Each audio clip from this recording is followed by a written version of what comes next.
And welcome back. It's going to be X7 to start the day versus MNM. When we're going to approach X7 one more time on this one, obviously they kind of filled in from the previous week, let's call it this way. And facing off MNM, they talk about a subject, they don't get the mid game. And are you allowed to give anything to X7 in the mid lane? I mean, the mid game. Well, both, right? Yeah. I think that it's definitely a very dangerous thing to do, and I think it's not so much that it's just MNM playing against X7 specifically. It's like it's a threat against every team, and one of the main reasons they stumble so much, because as he said specifically, getting the early game going is usually a very good thing because like it sets you up for the mid game. But I think the big takeaway for me in that interview is the fact that, well, all of a sudden they lose windows. And if you're not familiar with that means, I mean, they suddenly just stop making plays. There's moments where you can be like, all right, mid lane prio, jungle, let's move in towards Raptors, take away the few things when it's not a Drake, because obviously they still understand to get the stacking going, then falter towards the last one, but that's behind the point. It's just the point is that you need to be concise about making plays, keep staying proactive, especially when you're in the lead. Yeah. And that's really a big thing for me. It reminds me of this quote from something like season 5 or 6. I think it was Bjergsen that was talking about it, or other people about Bjergsen, saying there is no difference between, there is no such thing as an aggressive and a defensive player. You're either good and you see the opportunity, or you're bad and you're not proactive. And so if you have a player like Attila who is confident, who is saying, yeah, you know, I am putting the C in carry, I'm going to go in, that is so important because it gives you more of those windows, gives you the ability to accelerate the game. And if you are capable of doing that, it means that the enemy team cannot be proactive because they're constantly answering your plays, and it takes away their ability to affect the game. The team finally is getting together. They found their identity. I keep saying this, but I love the idea that they're playing more for Attila. Attila has that idea, and I'm not looking into you that one, as I'm going to quote him. We are tired of seeing LFL win. We have to do something about that. Obviously, he's hungry about this. There's still a long way, obviously, but at least the team is now cohesive with each other. I'm not looking at you, okay? Now we move on into MNM now. We can look into the other side. What can MNM do to fight off versus X7? What, do you want to start off with this? I can go with this one. This is a tough one. No, then I need you, okay? Then I need you back. So for me, I think a lot of it, we often, when we come into MNM topics, we have to go to Michigu. You know, this guy is the guy that remained from Spring during that split. He was playing a lot of champions like Ziggs, like Mages, has had some games on something like the Samira 2 and a couple more traditional, not quite hyper carries, but explosive carries, I suppose. And when the fact that he's so versatile gives MNM options to play with. Now for me, it's going to be a question of MNM discover, because they haven't really found their identity yet. It's slotting Michigu into that because he's the moving piece I think can incorporate that the best, and whatever changes MNM make. And I wonder how difficult that is, because from a career perspective as well, Michigu has always been like a weak side. I'm not just talking this year, I'm talking last year as well when I had the pleasure of casting him. It was always just the Estrel or the 6 duty he was put on. And while that offered some other threats in draft in terms of, oh, top side can draft full AD, we have a 6 down towards the bottom lane and all this, it's just unfortunately not proven to be what is working essentially, but something that did work was all of a sudden Michigu getting resources. Champion select that is going to happen soon enough, and I was wondering something. Where's the padded button? Samira versus Draven, if you press a W from Samira, you deny the X, so you cannot everything. pick it up. You deny everything so at that point. You lose some sort of DPS, no? You do, and of course, we'll see if Attila is feeling bold enough, brazen enough to pull that out. And of course, if any player is, it's definitely him.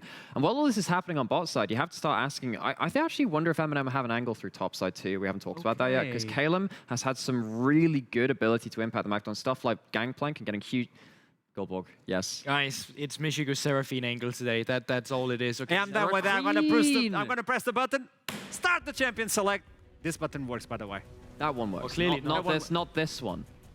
There you go. There you go. We just have a little bit delay. It's Wi-Fi, okay? It's Wi-Fi based. Let's jump into the champion select. Obviously, we're looking into what? Jungler bans? Well, I'm particularly interested in seeing if we're going to get ourselves something like a Lucian or a Senna, because, you know, it seems like X7 are playing against Ghosts today. No portraits on the champ select.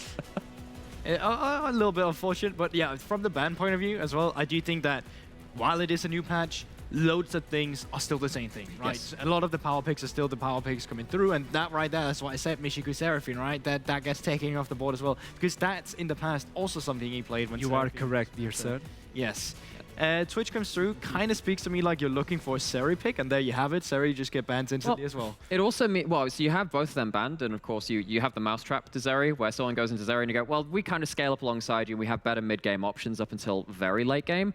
Yuumi, conspicuously very much still on the table in 12-12, is still a very strong pick, and because we tend to mirror a lot of the LEC meta here, because we tend to practice against them, we have a lot of academy teams in here too, you expect that to be there. Wukong, also a mainstay being taken off the table, and it's starting to clear out a lot of your safe blind pickable first picks. Well, coming through with this one, you can't just slap in a volley bay immediately if that's what you're now looking for with the trades coming through.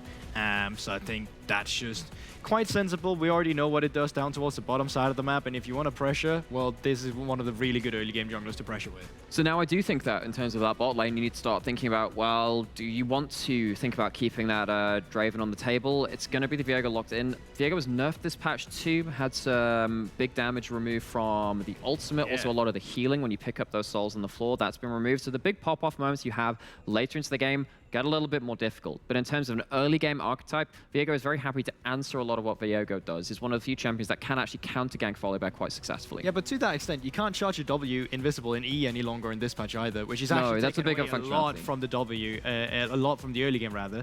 But Draven does get locked in. This is very JDXL X7. There you have it. It's literally just the same draft into it so far. So if JDXL wants to or if X7 rather want to do the same as they did against JDXL, well, then they're slapping a Janna now in towards the Janna with Renata, Kalista. And I don't see why you wouldn't, right? Now, in 2v2s, largely speaking, and I really want to get your opinion on this too, from my own experience, it feels like the bot lane 2v2 matchup is about 20% decided by the AD carry, about 80% on the supports. Now, unless it's something like this, Draven versus Kalista is one of the few ones which feels like it's more determined by the AD carries. Lucian is also a bit of a weird one. I generally speaking agree. Like, once we had a Felius Jinx meta, not even 20. I generally feel like it's 10% the AD carry, and of like for the rest of it, for the support to kind of influence that matchup in an ideal scenario. So that's why I always feel like, even still now, I think a counter pick as a support is way more valued as a counter pick as an AD carry, except for these like niche instances. So now we have, again, like we were saying in that segment of X7 versus JDXL, it feels like to me MNM have set up something which needs to start having Volibear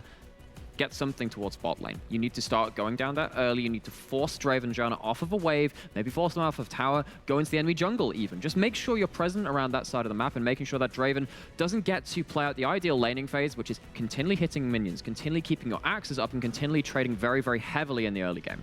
Okay, so with the bans coming through from the Assyrian Silas, it kind of speaks to me like you're either looking for a Corki or something control major like that you want to fight as well. But now the question is, will X7 be adaptable? Because last time they locked in the Sejuani immediately on 4. This time around, though, you can be doing it a little bit different. But no, it just looks like it's going to be a run back from what we had the earlier. Ornn is not there as well to reply to this one. Which is one of the better sit on an island champions, which is actually what the second round bans from X7 scream to me, because you know there's going to be bot lane pressure at this point. When you have these AD carries and these junglers, you kind of have to do that, right? You have to go bot side. That's where the resources are kind of obligated to be. So if top lane is going to be an island and you have pick of the litter for that second round, you can ban out things like the Ornn and the GP, which kind of thrive being left alone and just becoming relevant later on. So now MNM decide to switch things up a little and give themselves something which can be a bit more of a threat if they start popping off in top lane. That's the thing, like at least now you kind of draft yourself a side lane win condition if it comes down to it. It's going to take a while before that win condition really becomes active. We're talking 2 items because she can actually brawl them out very effectively with the Sejuani. And now with the bans earlier coming through into the Swain, getting Corki here, I mean, there's barely any weaknesses to this. You're going to outrange majority of the composition you have here. You're going to get the scaling aspect at the same time. Talia could have been fine again into some of the Kalistas and into the Camille, but I generally don't mind the Corki pick at all. Before we dive into deep, they cannot change the players right now, but this is going to be the picks.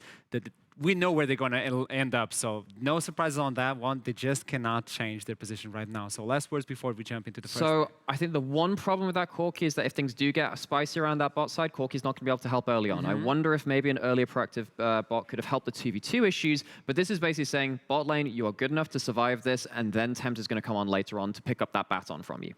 I mean, yeah, I completely agree with Nymero's analysis on it. I mean, as the Draven, you don't need to get a kill now with how Adoration works either. Even if you don't like get a kill, now your ultimate just have an even bigger execute. Yes. So when it finally comes down to the big fights, you're not really worried about it. I think the big thing is just surviving for the bot lane. Top side, if Kaylem can go, you know, even into the Sejuani from laning phase and then just move on towards being a side lane, like fawn in the side of them, they might create some extra space for themselves at the side of MNM. But I also think that X7's draft is very difficult to play into in the late game. It's going to be the rerun between MNM and X7. MNM did it on the first week. Can they do it again on week 6? Well, we have no idea, so that's why we're going to toss it to the casters for the first game of the day, Triple Link and Viper Rune. I mean, X7 chose 1 new champion. No, 2. They got the Corki as well. You got the Corki R5 as well. Corki. I mean, excuse me, but if it's R5, do you pick Talia or Corki? Because I'd pick Corki any day. I mean, how... What? Why? Okay, so just to remind people, this looked very much like JDXL versus X7 from last week. The Volibear Renata Kalista. Renata Kalista, of course, one of the strongest 2v2 lanes arguably in the game, versus, of course, the Lucianami that we've seen a lot with the Electrocute. But Singh and Attila replied towards JDXL last week with the Janna and the Draven, and didn't necessarily work in lane. The Draven snowballed later on. So I'd like to see how these two teams are going to treat the bot side, because both their snowball champions are towards the side of the map. I mean, that's definitely where I think MNM personally need to be playing around massively, because you look at the composition that they built, and this is the classic, love Sejuani, my babe. You don't get to play League of Legends against the Sejuani unless you've got a lot of damage in the later stages, because she just doesn't die. Swain, Camille, Kalista, there's a decent amount of damage there, but it's not the same as having one of those massive burst mages in the mid, like a Corki or a Victor, for example. Top lane, there's a couple that do a little bit more as well. So the question being, are they going to have a solution early? Are they going to have a solution late? Are they going to have a solution at all? We're into Summoner's Rift for our first game of the afternoon. We've got X7 versus MNM Gaming. Trouble, where are your eyes peeled to start us off? I really love the point that you brought up about Sejuani. It's like, if you don't have a lot of consistent high damage, like an AD hyper carry, an AP hyper carry, it's really difficult to bring the Sejuani down, especially once he packs up all of these defenses.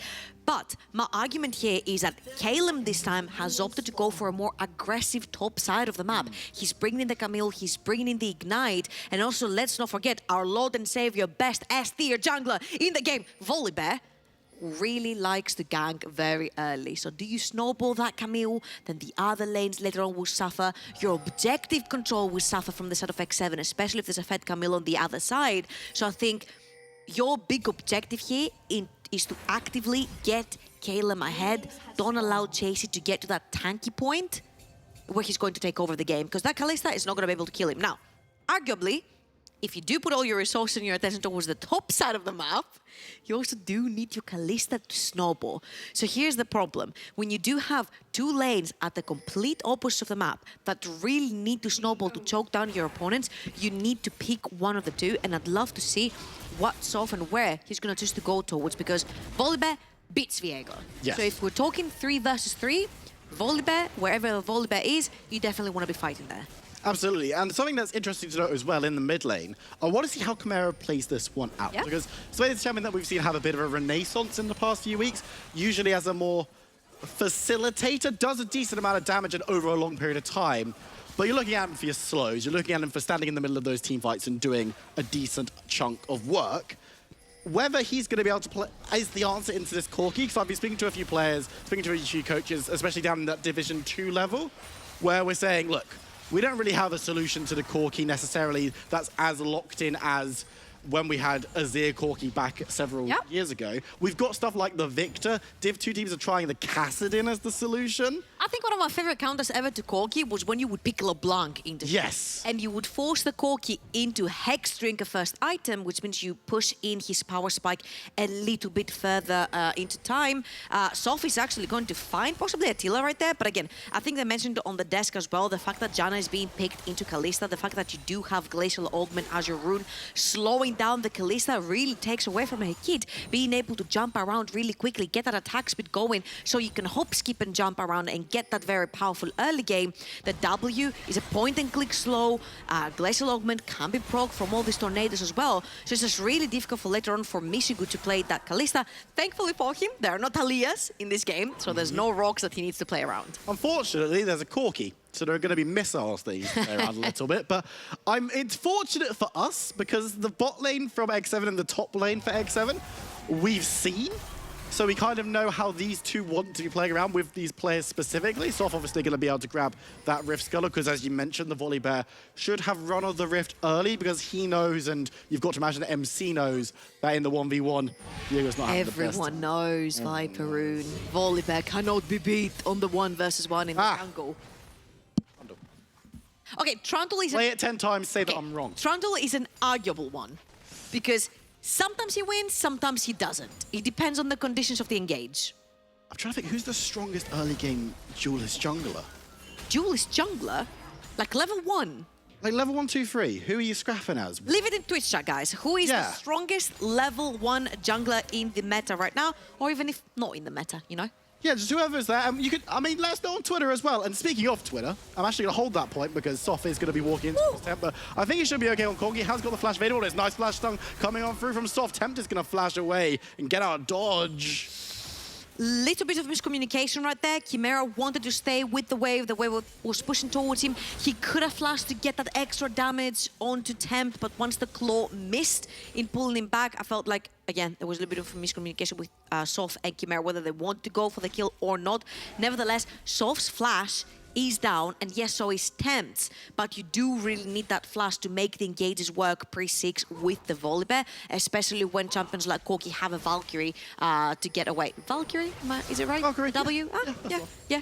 See, I missed a few spells on the pop quiz. Yeah, NLC you pop did quiz. not do so hot. I remember that one. Chimera, get a life. Past that. I don't even know the name of all the ultimates, so I'd have done atrociously. We were watching it backstage. I was very good with like the pictures of the abilities. I was really good with those. But past that, not so hot. I also want to put on record, traditional Sejuani skin on the top side. That's a top tier Sejuani skin. So shout out to Chasey for that selection. But things have been a little bit quiet in the earlier stages, which I think X7 aren't going to feel too bad about that necessarily. Yeah.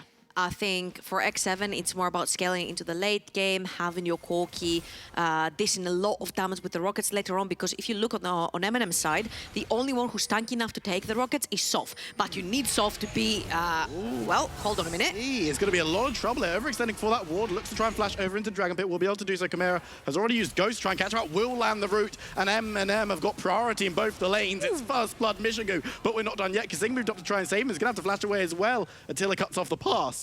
But it will still be first blood to the Marshmallows. Very well done right there. Again, you walk into Volley Bear, you die. MC made the mistake. He had no mid lane prior. He had no bot lane prior. He tries to get that vision inside Soft's jungle because they knew from Chasey that the Volley Bear is not topside. He tries to get a bunch of vision on the bot side of the map, finds Soft, but this time Chimera moved with him. MNM's bot lane moved with. Everyone got an assist. Very importantly, Mishigu on that Kalista got the kill, which is something that they really wanted to mention about how they want that bot lane of the map to snowball for these mid-game fights and these objective fights. So all in all, that was really great news. Also taking the flash off of Kazing's Janna is going to be huge, because once this tornado and the ultimate is used, you're pretty much prone to getting dived because you don't have the flash. So all eyes on Sof. He's level 5 right now, gonna be level 6, gonna be level 6 soon. See if he's gonna pull a dive towards the bottom of the map. He's just going to be working up towards that stage. Also keep your eyes, of course, when the package spawns, because that's going to give X7 a bit of an opportunity to move about the map a little bit more freely. But we did need to see Kalista starting off strong. It was a little bit slow. Picking up the first blood is going to be crucial down there in the bot lane. As we've seen a little bit in the top side, we haven't necessarily talked about too much. Actually, they know it rolling down. Kaylem could be in trouble. I think the pot. With the pot. Yes, he does. But that is what Sejuani can do. Yeah, we saw Chasey do that to Kryze as well in the top lane versus the Ornn, and of course, the Camille right here has a bunch more ways to actually get away. Soph is going to cover that one, just so Kaylem does not get dived. But all in all, really great pot usage right there from Kaylem. Make sure to keep him alive through the Ignite. Takes the entire wave top side of the map as well, because Soph is around. So all in all, doesn't necessarily lose much, doesn't have a flash to lose. Teleport is down, so very important for Soph to be around just so Kaylem can stick underneath his tower. As you can see though on your minimaps, MC in another expedition right there, they're really trying to find Soph on the map.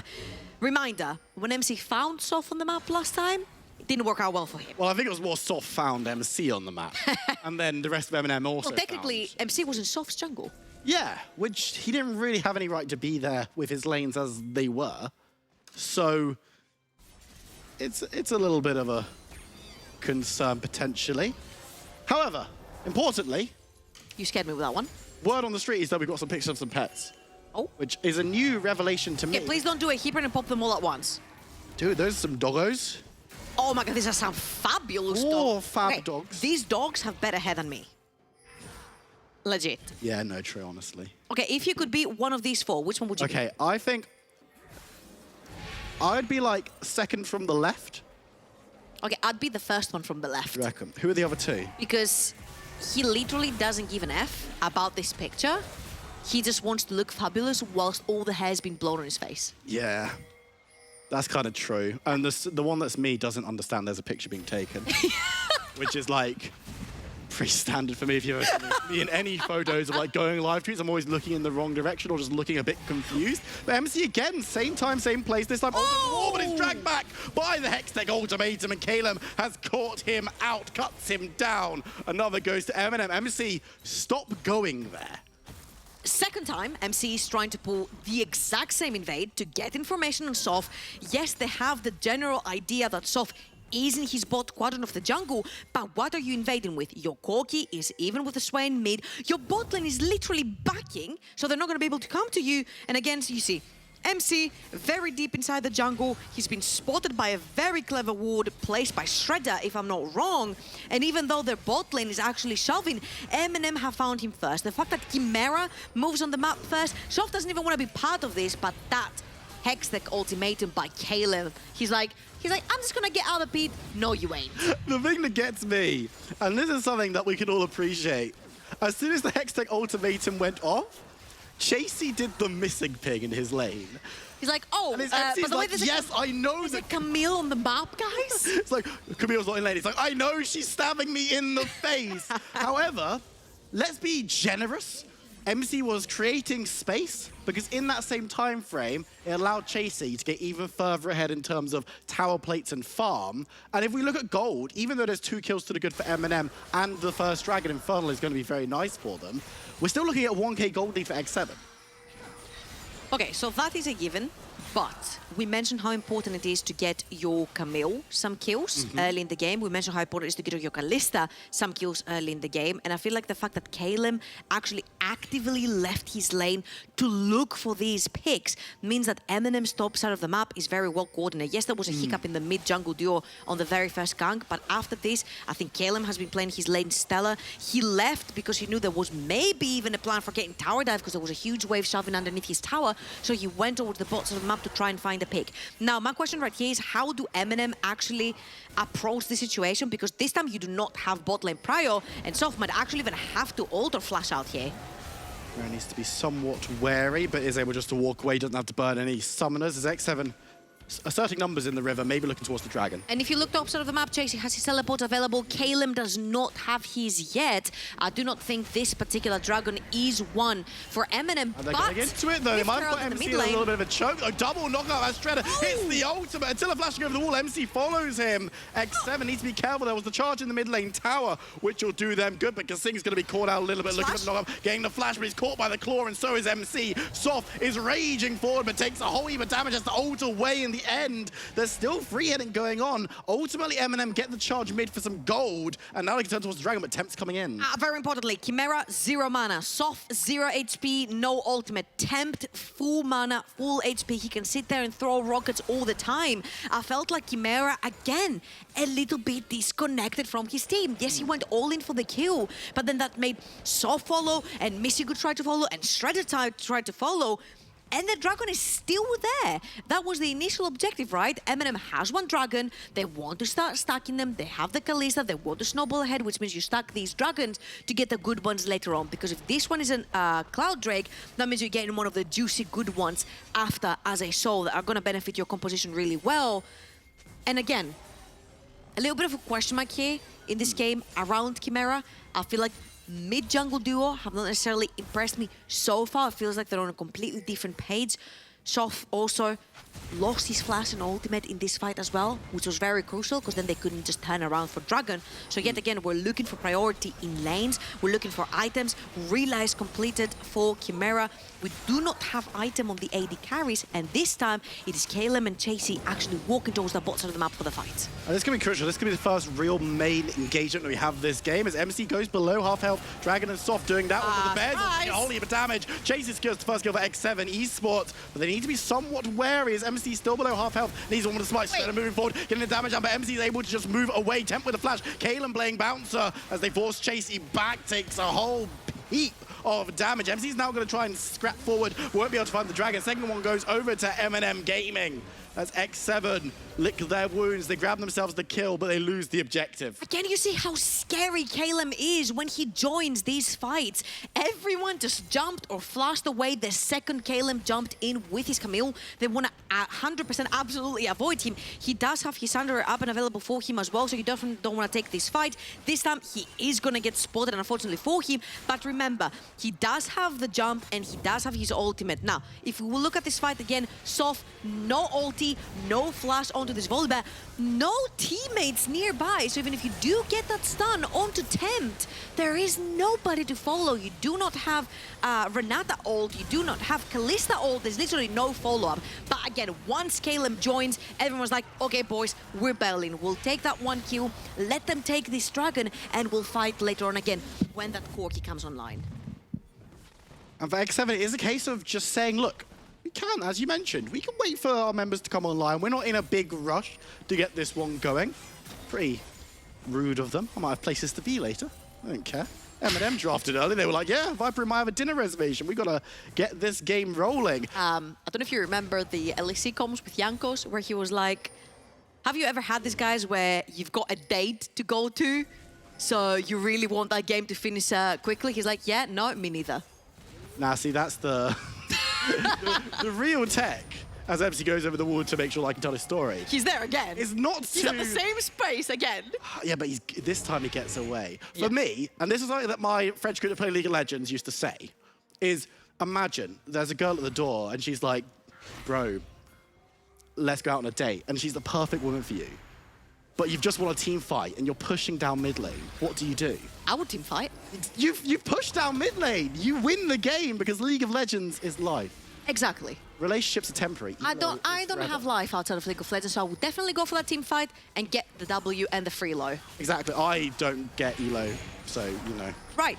So back into this game. MNM +1 point for respecting Prio on the map. Yes. They know they have 3 members towards the top side of the map. They know they're doing Rift Herald. They're pulling far away from the tower because X7 pulled the exact same dive versus JDXL when Kryze walked underneath the tower. We had it in the pre-show as well. So big props to MNM for respecting map Prio and map vision and staying away from that. Yes, your Kalista is going to be a little bit deprived of gold and experience. This is the reality here, but on the other hand, you do get a Herald and you can use it later on to open that mid lane. It's going to be extremely difficult, especially with Corki Pema clearing with Rocket, to actually open that mid lane. So having that Rift Herald might give you the tools that you need to either take a fight in the river or take that mid lane down. Absolutely, and we're going to see a bit of scrap here as Chasey putting the damage on to Kaylem, but doesn't have the 100-0 power that you might see from other duelists. But members of X7... Oh, Attila and Casting do.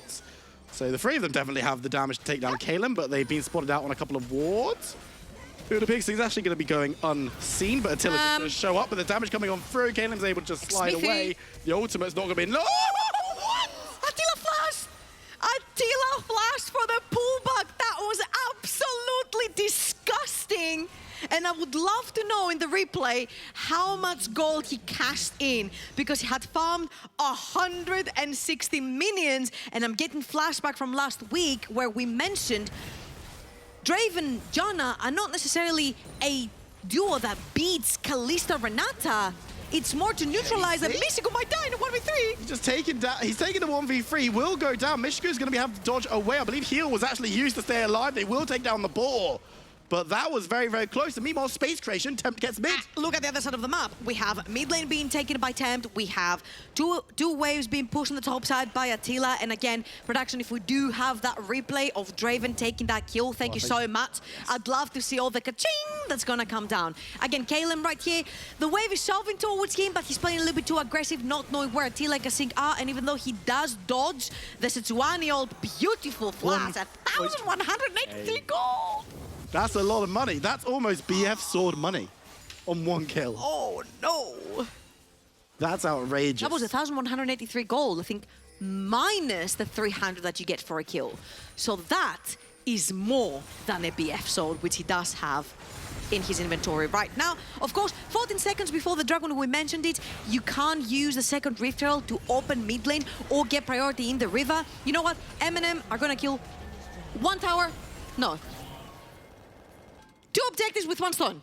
They're gonna get control into the river and take the mid lane tower down. Unfortunately, they are now losing out on the Dragon because X7 was slightly quicker on the punch, and it looks like MNM were actually just using that one to break down mid lane, which in itself is a good objective against the Corki. We've already mentioned how important it is to take away that safety blanket, and Kaylem on top side should also grab an objective. So it's ceding a little bit of territory. That was very clever also because Tempt did have the package on him on the Corki. So we mentioned how after the nerf happened with the Corki package timers, you cannot have your package on every single objective. But because MNM have the first 2 dragons, they are willing to drop the 3rd one, because now Tempt will not have his package up and available for the next one that will spawn in 4.5 minutes.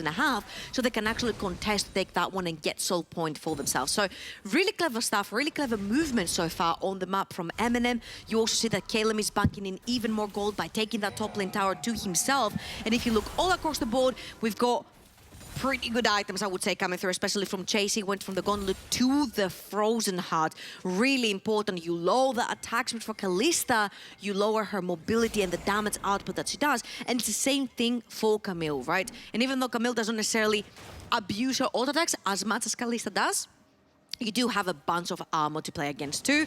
And honestly, I want to give a big round of applause for Chasey for understanding the Merc's assignment. You go full armor and you build Mercury threads because there is so much CC and slows on the other side of the team. So Chasey gets an A+ on build for me. And I mean, Sejuani's passive's already got that a little bit built in, and is definitely just a champion that doesn't matter, you can just never get CC'd. Oh boy, my word, the fight's kicking off though. Chasey will get CC'd a little bit, goes berserk, goes towards Attila, but he's able to back away, still standing strong, but too many members are there, and the Sejuani is felled as X7 might look to press forward, waiting for Chimera's ultimate to time out, and now it has, but he's caught the root with 2. Michigan needs to be careful. The ultimate lands on the Kaylem through the team and secures the return kill. X7 thinking, but they're in 2 minds. The knockup's there, but the ultimate from Volleyball will see him out. X7, the health bars are not quite high enough to continue this chase.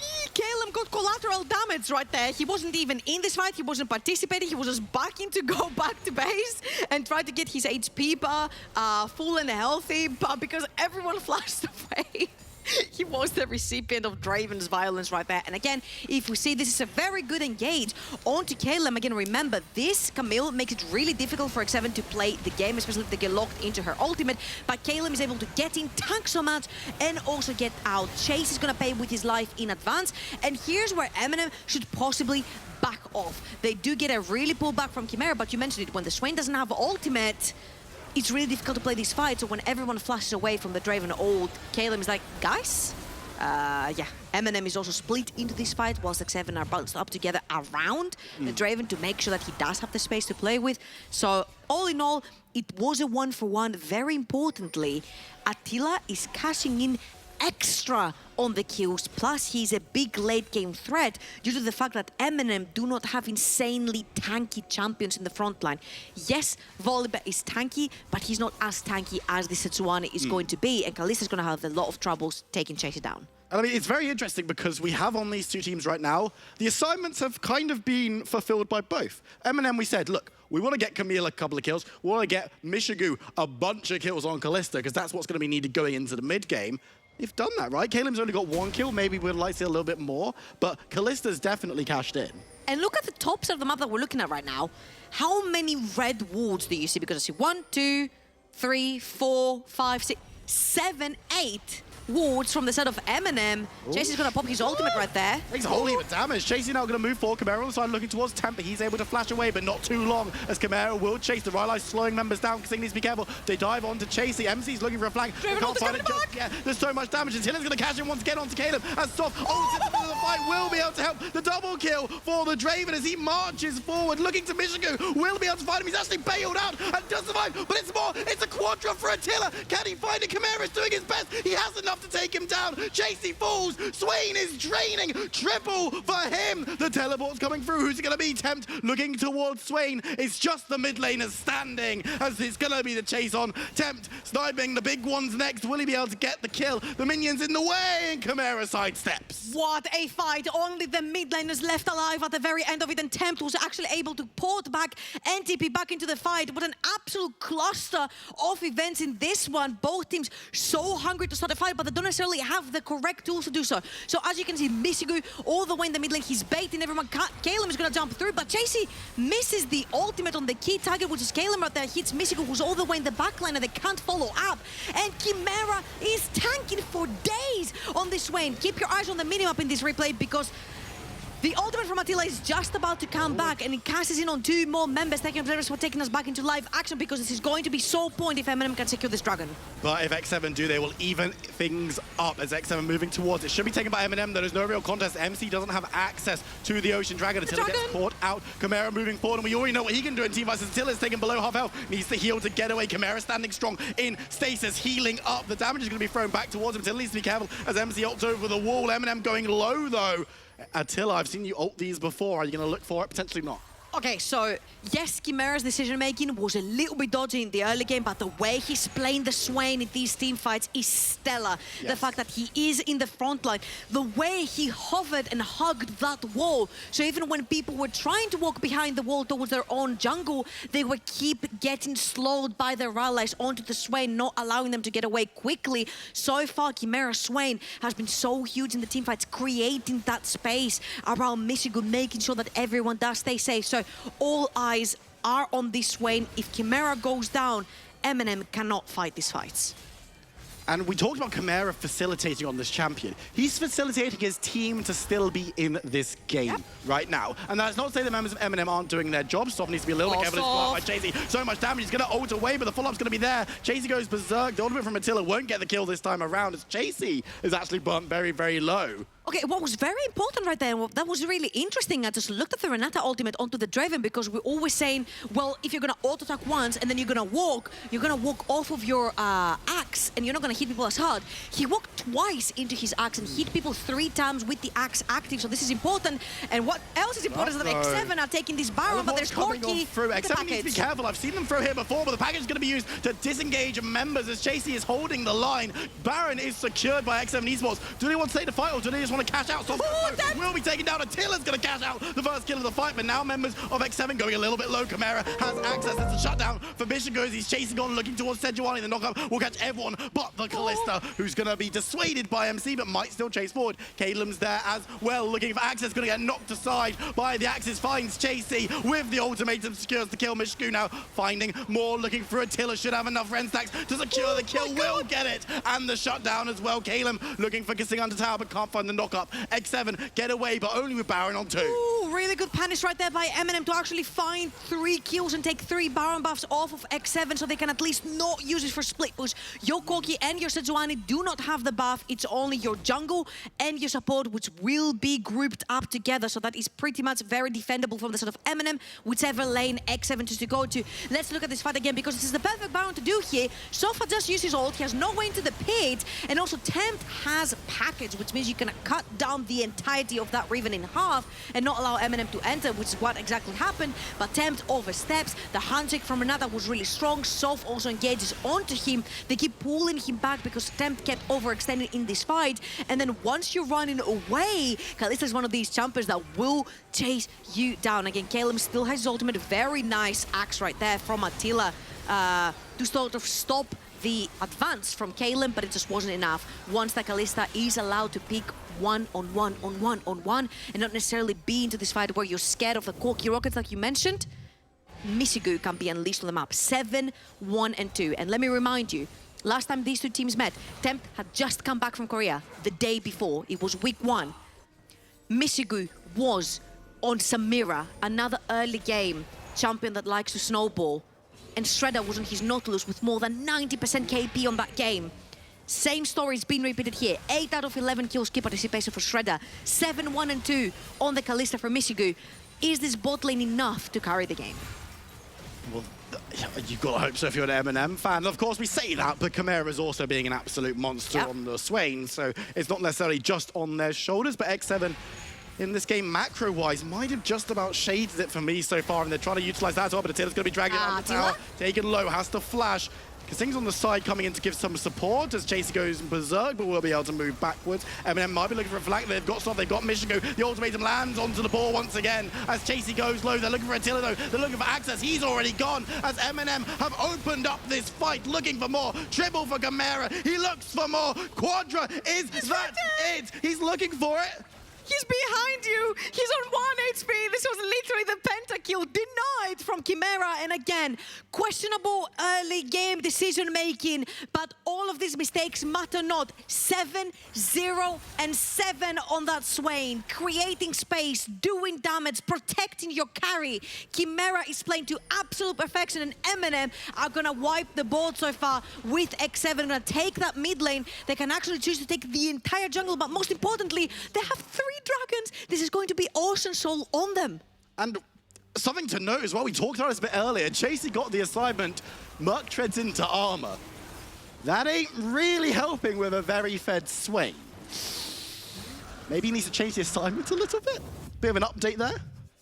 All right, again, here, Attila is way too far forward. And even though Kasing is not around him. I was about to say he has Kasing around him, but Kasing is literally clearing wards while the rest of X7 are trying to push that bot lane tower. So the second you do not have Janna there, the second you do not have that protection there, Attila cannot push far forward, because if he does, this happens to him. He gets jumped by Volibear, Swain, Kalista, Camille. The fact that Kasing was not there really hurt that Seeds from X7, which were trying to utilize their only 2 remaining Baron buffs in one push, and they got extra punished. Now, what the problem is when you lose fights that late is the fact that death timers are so freaking high that you're running the danger of losing your entire base. Yes, and while the base is standing for X7, Ocean Soul is now working against them, and for MNM, they're going to look to try and push forward. Baron, of course, not available anymore, as X7 might be looking for an engage. They find Mishigu with the ultimate, but there's no real follow-up damage from any of the carries.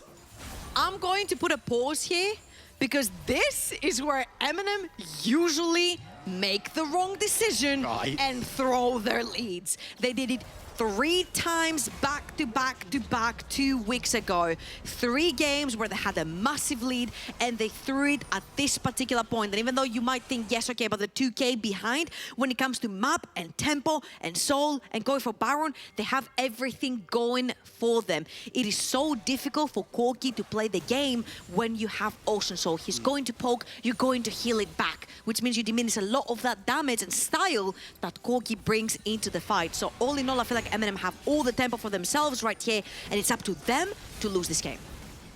And I'm wanting to see this game go an extra 4 minutes time, because when we get Elder Dragon, that's when things really start popping off. And You the might fact see it going on for 30 more seconds. I hope not, though, because this is game 1. We've got 4 more after this. Let's not have our games, people. Let's not do this one. But Soft? No, 30 seconds, full barrel. Oh, right, yeah, no, that. I hope we see that one as well. It'd be surprising if our team was able to break through. I thought you said 30 minutes. No, I not was another 30 minutes, terrified. please. I was like, please. It's the John, first what? game of the day, Like please. Excellent. They're moving down mid lane. Soft is definitely trying to find something, but will be blocked backwards. Kasing with knockup once again, but Soft is looking towards MC. Kaylem looking for access onto Attila. Will be able to find him, but he's able to cut back a little bit. Being caught, rooted up. Chimera's now in the fight, burning through members. Michigan has the kill on to Draven. Chasey in the backline, still standing, but members of MNM are just too powerful. They're going to grab another attempt, diving forward though, but MNM are melting through to this Corgi. Chasey dives away. He's the last one standing. Kasing on the other side can only sit and watch as Sejuani should be felled. One more auto. Chase able to dive away in the end. Chimera's not happy. He's looking for the chase. Won't be able to find it. W. As Chasey gets away, the Vision of Empire won't find the Krugs. Won't do his service either as Sedge gets away. But you have more than enough people to do Baron because Kalista shreds Baron. And even if you don't have Smite right now on Soft, if you stack enough Rend onto this Baron, it's really difficult for your opponents to punish and steal that because your Rend pretty much does way more than Smite does at this point. So you can actually secure it like this.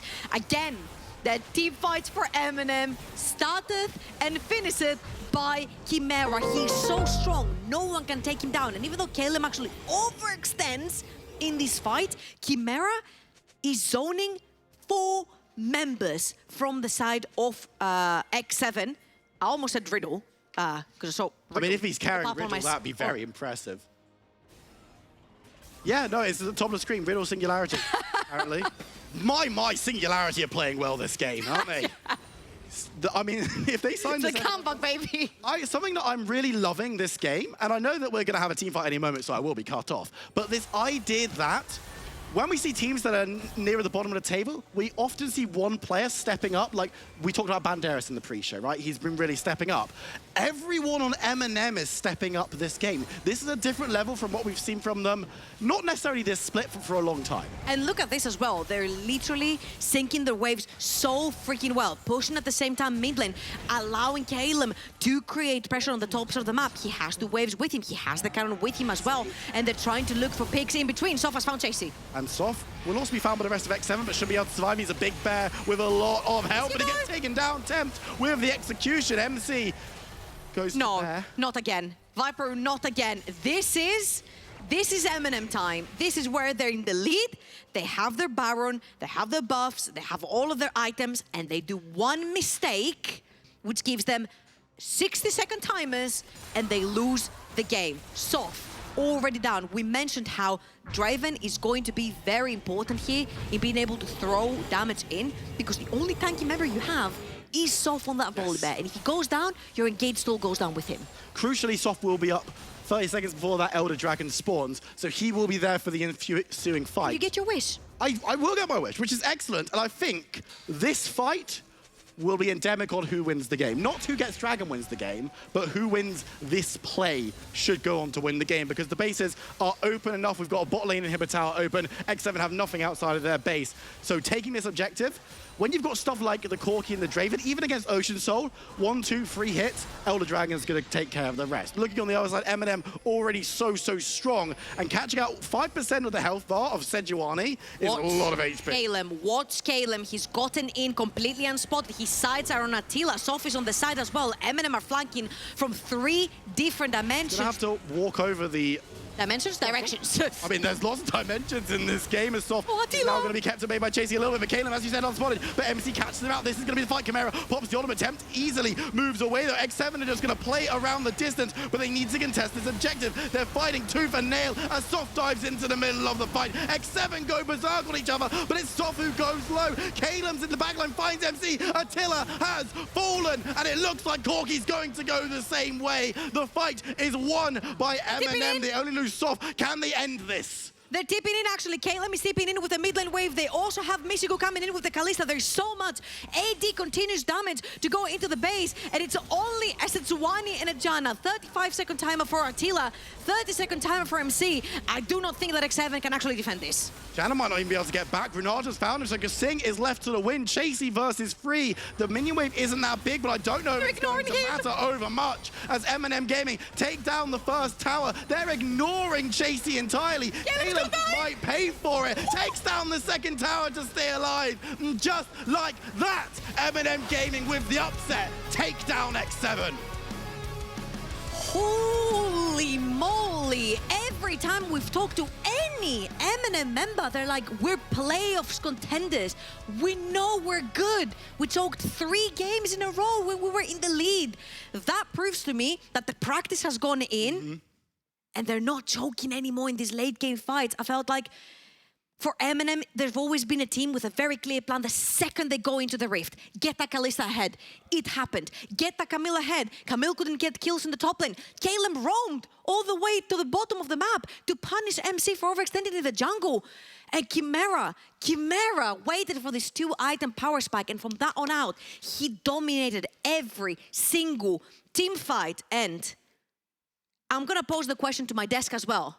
I mean, did X7 improve with the same playstyle from previous week to this week? Because that was the exact same playstyle. This time it didn't work versus MNM. no, and I think a part of that, the dragon didn't fall their way. If it was a dragon that wasn't Ocean Dragon, I think they would have had a more positive time, because you can see in those later fights, Tempt was doing a lot of work. But fortunately, I don't think that was X7 capitulating. I think that was MNM being monstrous. But I'm not the one who should be telling you this. We should be asking our desk. So take it away, guys.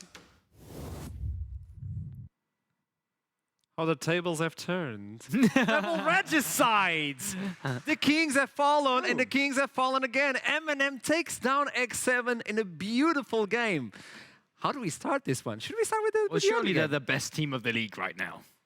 Number 1 now. There we go, MNM, surely the best team. And I think there are 2 sides to this, because MNM played a goddamn screamer of a game. Chimera's been trying to make this Swain work for a while, and this is so impressive to see from a player that has been around the UK scene, between Chimera and Soft, that were on that, that Resolve roster that was meant to smash through the Telia series and get to the NLC in its previous iteration.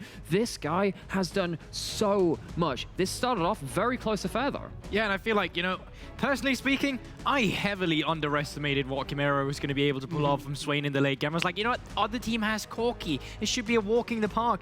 No one was able to deal with him, and he just left untouched. No one wanted to damage him because he knew he was going to sustain it up again, and he just creates so much space for the rest of his team. He creates so much space for Michigu, particularly as well, and the Kalista to be a carry while he's just in the face of his opponents. We can see in that fight, it gets kind of close, kind of weird, right? But you can see what the Swain does, and particularly the way that Chimera plays it. Whenever someone wants to walk up to do damage, he has the cooldowns to deal with them. So you see Attila walking up and going, that's a never move. I don't really want to walk up into that. So you have to start trying to balance, I need to do damage to this guy, to I need to be in a position to take damage too. And that was a very difficult decision for them to make as the game went on. It's almost like the same game from the previous week, but with this Swain causing a lot of chaos and making Attila, do I go in? Can I go in? I can't go in. And that question alone is more than enough to unstable this. And MNM, for the first time, I would say in a long time, get to the mid game with advantage, and they don't let it go versus X7 of all of them.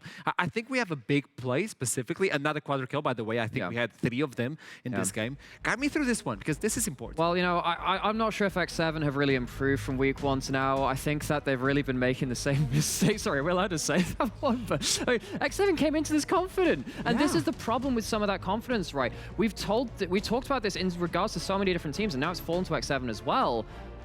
Any team can start punishing your mistakes, and every team makes mistakes at this level. And MNM, sure, they haven't come away with a lot of the victories in this split so far, but this game in particular is a great example of showing, again, how good our teams are at the NLC at punishing oversteps.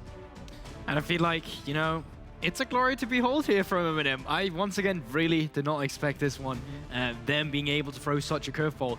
But the thing is, it still didn't feel convincing, right? There's still moments where they do still give up some of those windows. The fact that, X7 was able to secure that Baron, that they, for example, had to work around with. But even when they finally then, get sieged upon down towards the bottom side, they're still able to just find the find, split the fight up completely. You can see there's nothing that Sejuani can do. All of a sudden, the rest of them are just trying to scatter back. But once again, Chimera, with that never move on 3 people, absolutely disgusting. Did you miss this? Did I miss it? It was good League of Legends. It was good to see. Well, we missed you. So, on to the interviews. I have the pleasure to start with Kaylem, the top laner for the MNM. How are you doing? Hello, I'm doing pretty fine. Pretty fine. How do you feel yeah, it after seems that- taking down X7, though? I mean, for us, it literally means nothing. We know that we're the better team. We're screaming teams that are like 5 times as good as this guy, so it's really nothing. I think they're really overrated, and I think they won't make UM this time. You yeah. know, I was so sad because I came to the studio. I don't have tea, but thank you. Oh, okay, let's talk about this matchup. You get to Camille versus the Sejuani. What are you worried about this? Because Sejuani is the new flavor of the month. It's really tanky. Taking the passive is kind of annoying as well. How do you look into this matchup? To be honest, Sejuani is kind of annoying to deal with in top lane because she's really tanky and she can actually win trades against champs that usually were strong before and are strong now. So it's a bit difficult to deal with, especially because I mean, Chase is really good. So and he kind of got me at one point. I barely got out with 1 HP. So yeah, I think lane phase is not that easy against Sejuani, considering she's a tank. So yeah, she can Dangerous get prio and play for the herald for sure if the matchup allows it. And I think there's many matchups which allow it. So. So that's laning phase, but actually over the course of this split over summer, outside of laning phase, you've actually been having some really good damaging games and thinking of a lot of your Gangplank games in there too. Have you felt the burden to kind of need to carry when the rest of the team's maybe not been as stable around the map? Because it has felt like you've been doing some really good numbers. Yeah, I mean, I think my games with GP, they were always like pretty consistent in terms of dealing a lot of damage. We usually feel like we mostly play through bot lane, and that's how the meta plays. And I haven't really been getting that many resources, so I kind of had to figure a way to be impactful with low resources. I mean, you could see in this game that with the Camille, I was doing some crazy roams, and in the end, I was losing plates on top lane. But I think with the champs that we had in bot lane, and usually that we play in bot lane and that we like to play in bot lane, it's dropping some resources from other lanes to get them ahead is good. If we keep the ball rolling, then we can do a really good job. I would like to look into the previous MNM and the current MNM because you guys get a lot of leads. You guys do get a lot of leads, but sometimes it feels like you guys are not playing the same field, if you know what I mean. In this game specifically, it seems like a shift of mindset because even when you lost soft, you guys went in for the Dragon as a team. When someone would die, you would go in as a team. What was the shift in the mental of the team between the previous week and this one? Do you feel it as well? Overall, I think we just had more confidence. It's kind of do or die at this point. We had a really big confidence hit after we threw 3 games in a row, and it felt really bad because instead of being 4-3, we went 1-6, and obviously, if you look at that number, it can really impact your mental, and I feel like it showed in the next games. But yeah, overall, I think that we have nothing to lose now. So hopefully, if we have a lead now, we will not throw it again, because usually that's what happens with MNM. We have leads and then we throw them, and it really sucks to lose like that because we could easily show a lot of things in playoffs. So I think for sure we can pick up more wins in the second round robin, and I hope maybe we can make the miracle run in playoffs. You guys took down X7. You guys start on a really good way on week 6. Is this MNM playoffs material? Yeah, for sure. We're coming straight for playoffs. Thank you so much, Kaylem. Keep with that smile. You guys did really, really good today. I'll always love to talk with you, and I'll see you soon. Have a nice one. Bye-bye. Thanks for having me. The confidence went downhill as soon as you lost 3 games on that way specifically. But now they're back. And it's one of the things we've always said about them. It has been that mid to late game. Once again, not even just this split, also splits earlier as well. It's kind of been the MNM curse. But I mean, I agree with him as well. The MNM we just saw today with like on it, obviously still small hiccups in terms of like some of the setup, but just in team fights alone and with the composition they came in with, they looked good. They looked really, really good. And it looked like a team that could play playoffs. Yeah, and it's really worth sitting down and celebrating MNM at this point because now we are looking at, again, as much as, I think it was what you were saying about Torok as well, saying we don't have just a top 6. I think in spring, that was the divide that we ended up having. Now when you have MNM, Nariki to an extent too as well, having great games, but not necessarily having the results right now to back that up in the actually crossing the finish line, this is going to be an absolute blood in the water for the playoffs because we've still got several weeks left to play.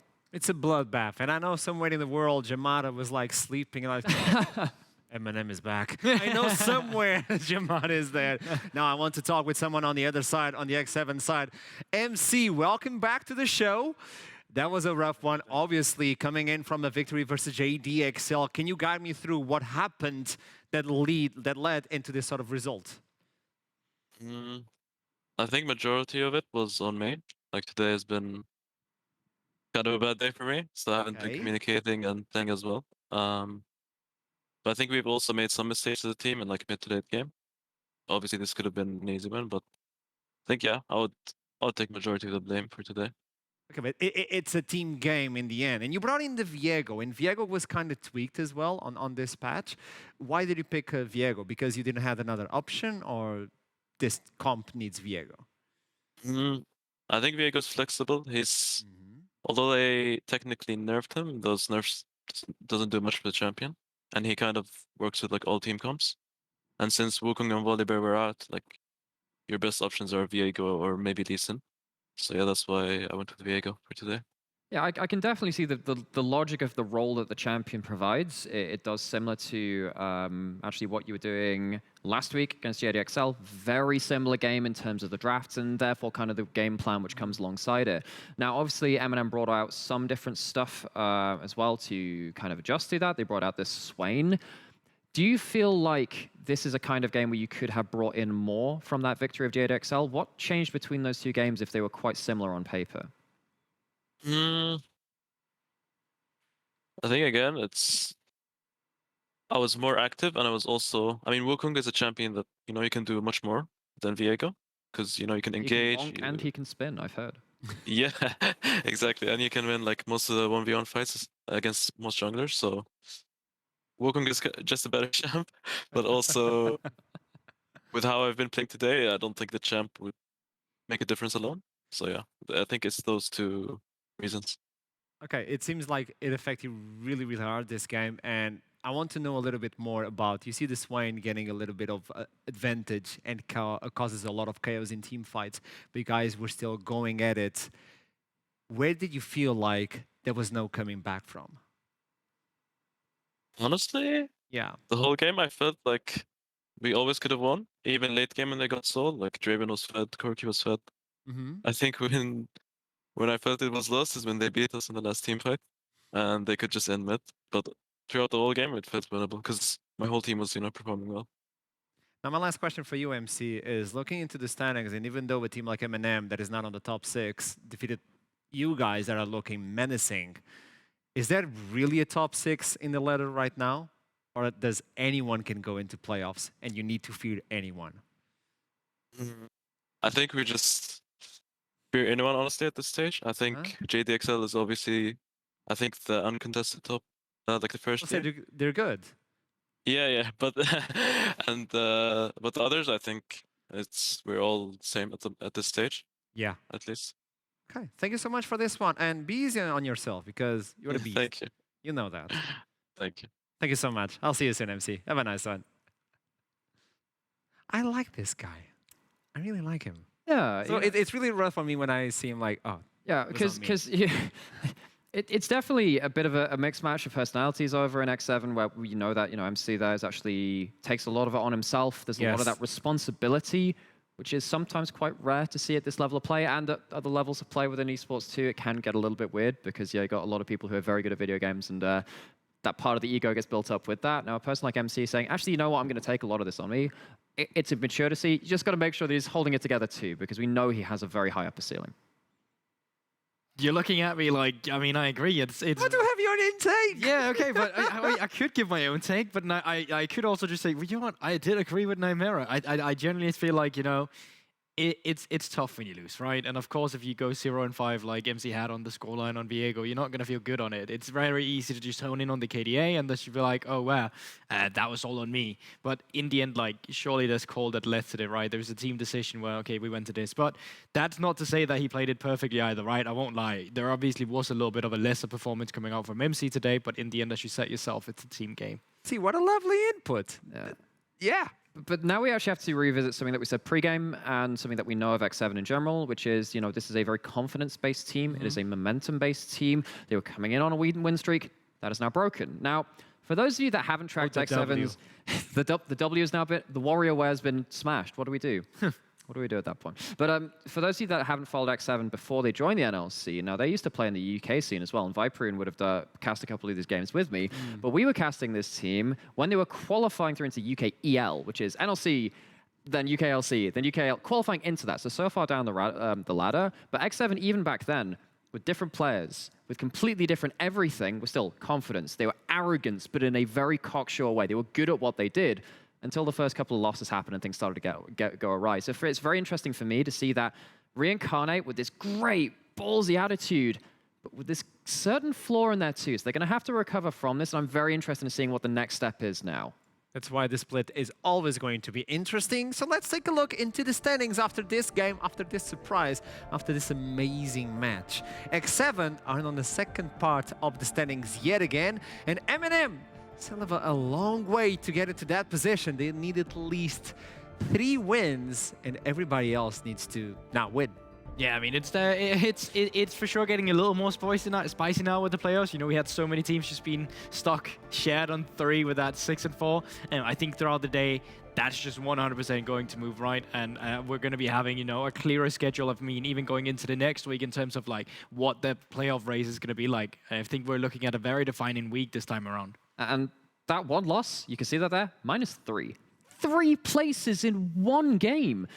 We talked again about how a single good week or bad week can start shifting you in and out of playoffs, even with that divide between 6th and just below that at that point.